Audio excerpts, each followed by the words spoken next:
G'day, I'm David Abrahams and welcome to Central Coast Newspaper's Weekly News 5 at 5, March 25, 2022.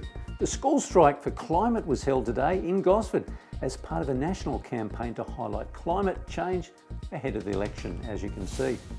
Now, earlier this week, the Administrator's vision for Gosford waterfront kicks off, former Mayor Jane Smith speaks out, and Labor signals a local NBN improvement. All these stories and more.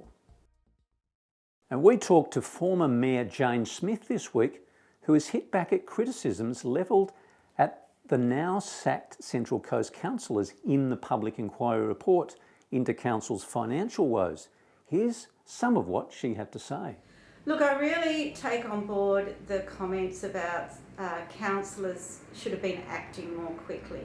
I absolutely take that on board, and you know, in retrospect you can see some of that.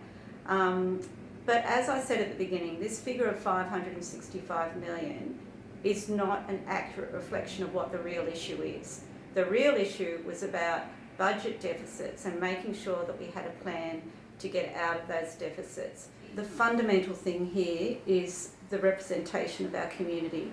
Councillors are elected to represent the interest of residents, ratepayers and the community, and it's clear that we've lost that under administration. Rik Hart, Central Coast Council's administrator, talked to CCN about his decision to proceed with a rezoning of the land in and around the waterfront, including the Gosford Bowling Club. What does it mean by no sale but you're rezoning? Well, the simple fact is we're changing what the land can be used for to open it up to a much wider range of things to fulfil eventually that vision for that part of Gosford. Now, at the moment, the land there is leased to the bowling club by the Leagues Club. I have asked them to talk as well with the bowling club because clearly they've got an interest in the area. What we are doing is opening the opportunity up that as these other things come to fruition, what would be the sensible things to be doing on that parcel of land?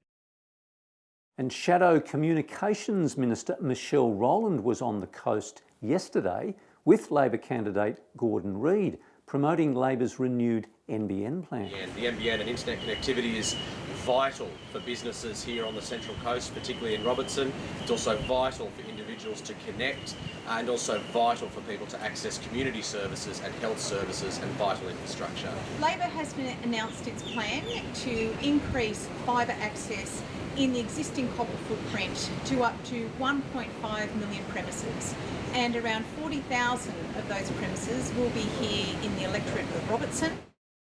And COVID-19 infections are still rising as indicated by our official daily data. 6,646 reported cases last 7 days, which was a sustained spike. Sadly, 4 locals have also died with the virus. Go to our website to follow the trends. And the Mariners have a newfound optimism after winning their 6-goal thriller against Macarthur last Saturday.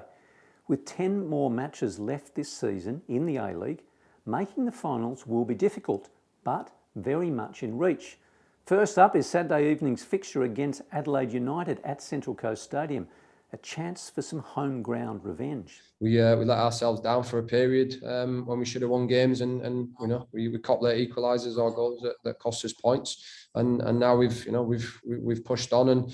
Right, we've had a good couple of results and confidence is high, and the boys that have been coming in have been fantastic as well. So yeah, just really looking forward to tomorrow and the rest of the season. It was a tough game over there in Adelaide, and unfortunate result, and so we'll be trying to do one back and make sure we get the win tomorrow night. Now, all of these stories written by local journalists from the region's largest newsroom can be found on our news website without a paywall in this week's editions of Coast Community News, Coast Community Chronicle and the Pelican Post. Remember to subscribe to our ever-popular email newsletter and our socials via YouTube, Twitter, Facebook, Spotify and Instagram for updates throughout the week. And we leave you this week with a vision from a local John Denver tribute show coming to Laycock Street. The Poems, Prayers and Promises of John Denver by Darren Cogan will be coming later in April. Here's a little preview. Have a great weekend. Almost heaven, West Virginia.